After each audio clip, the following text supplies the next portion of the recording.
বাংলাদেশ সনাতনী জাগরণ জোটের মুখপাত্র চিন্ময় কৃষ্ণ দাসকে অনেক আগেই ইসকন থেকে স্থায়ীভাবে বহিষ্কার করা হয়েছে। আজ বৃহস্পতিবার দুপুরে ইসকন স্বামীবাগ আশ্রমে আয়োজিত এক সংবাদ সম্মেলনে এসব কথা বলেন ইসকনের সাধারণ সম্পাদক চারুচন্দ্র দাস ব্রহ্মচারী। চট্টগ্রামে আইনজীবী হত্যায় ইসকন জড়িত নয় উল্লেখ করে যারা জড়িত তাদের শাস্তি নিশ্চিত করার দাবিও জানান চারুচন্দ্র দাস ব্রহ্মচারী। চিন্ময় কৃষ্ণ দাস, চন্দন কুমার ধর ইসকন বাংলাদেশের মুখপাত্র নন।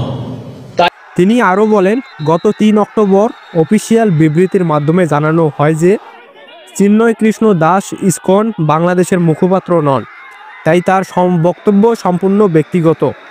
অতএব লীলারাজ গৌর দাস, স্বতন্ত্র গৌরাঙ্গ দাস ও চিন্ময় কৃষ্ণ দাসের বক্তব্য এবং কৃতকর্মের জন্য ইসকন বাংলাদেশ কোনোভাবেই দায়বদ্ধ নয়।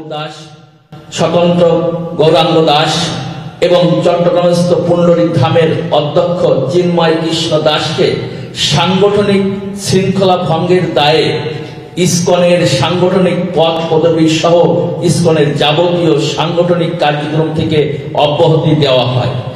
একই সাথে ইসকন নিষিদ্ধের দাবিটিকে অযৌক্তিক আখ্যাও দেন তিনি। সবাইকে শান্তি শৃঙ্খলা বজায় রাখার আহ্বানও জানানো হয় সংবাদ সম্মেলনে।